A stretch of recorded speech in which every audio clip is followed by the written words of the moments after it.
My name is Ben Woodruff, and this is my 23.2 video aiming at points P5, M3 and D2. So to do that, I'm going to look at comparing two different theories: the cognitive theory, which is about the brain and the process and thinking it through, and the behavioural theory, which is cutting out the brain and just looking at our behaviours. So first up, the cognitive theories, and sort of a little bit more about that. So the first part of this is the open loop control.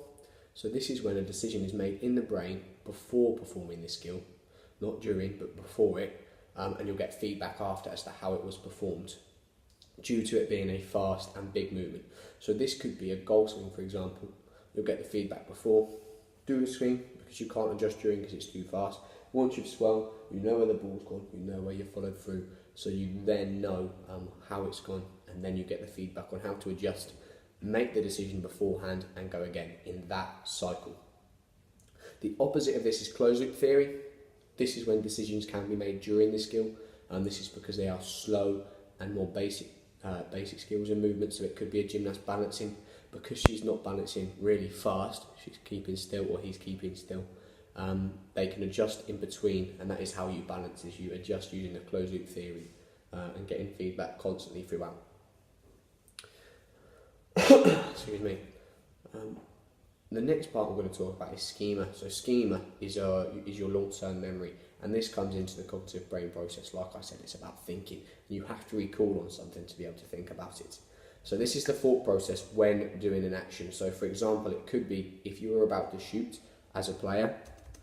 It could be if you're about to shoot as a player, you're looking how far away is the goal. Is there any players in the way? Where's the goalkeeper? Is he on his line? Is he off his line?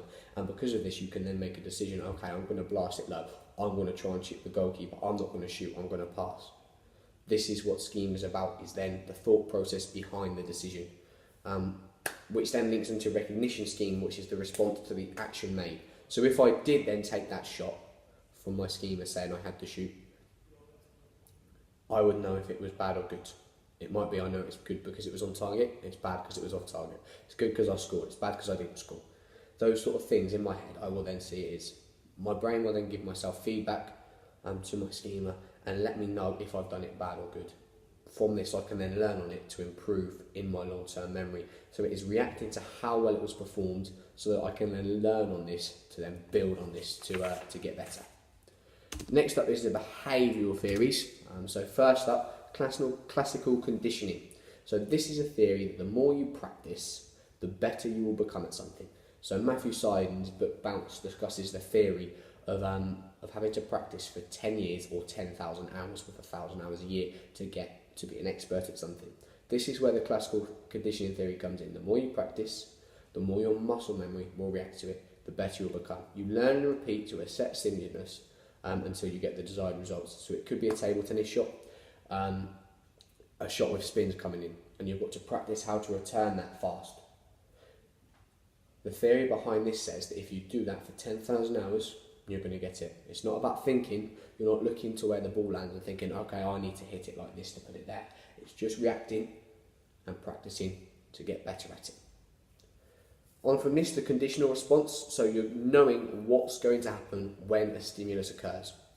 So for example, Pavlov's theory. He did a series of experiments with a dog and a bell.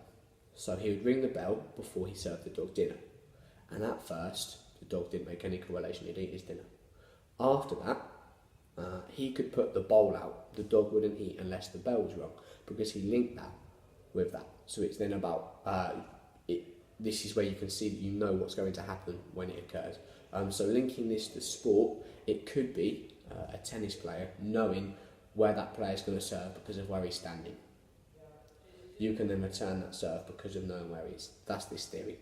Unconditional response is not knowing how to react to the stimulus, but this is normally a slower exercise, and this is the start of conditional. So this is how you build it up. So going back to the tennis example and the dog example. So looking at the dog example first. At first, the dog would just eat the food, but then the bell got imprinted into his head, and he would only eat with the bell. So the same thing with tennis. When you start off before your 10,000 hours of classical conditioning, you won't know where that ball's going to come from the serve. But after that, you will. So the start of the 10,000 hours is the unconditional response, when you don't know where the stimulus is, and then it moves up to conditional response, and that is the spectrum of classical conditioning. Next up, actions and consequences.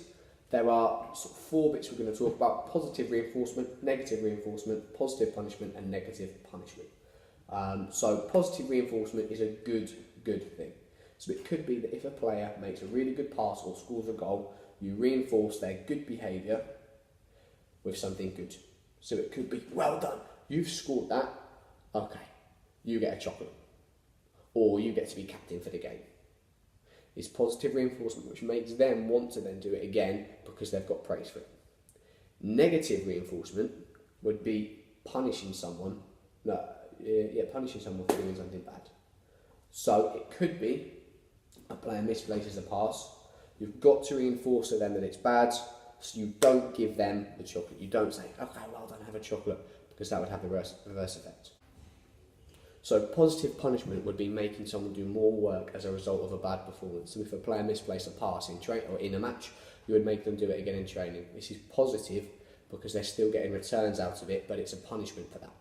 And negative punishment would be punishing someone for doing something bad, so saying you're not playing the next match because you've done this. They're not getting those returns from the match still, so it's a negative on a negative. But the player then knows they shouldn't do it and potentially won't do it again because it's put into their head because of this. The role of feedback. Without feedback you wouldn't learn and there would be no improvement. So feedback is vital in sport.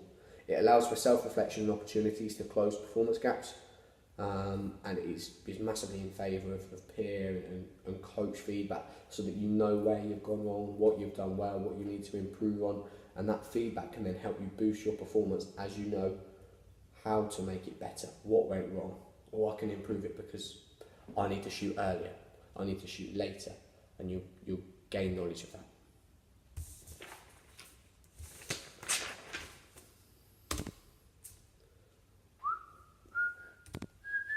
So next up is reinforcing good actions. So repeating positive actions and rewarding if good. So for example, if a player is making the same pass over and over again and it's working, you reinforce them for it, you praise them for it. Well done, Jimmy, you've done that really well. You can be captain next game. Well done, Jimmy, you can be in goal. Well done, Jimmy, you can take the first penalty at the end of the session. Giving him a little bit of reinforcement to really boost that. And it gets imprinted into their schema and becomes easier and easier to do as they know that it's right. And they're happy and comfortable knowing it's right. This links to B.F. Skinner's practice. It's the rat and the food practice.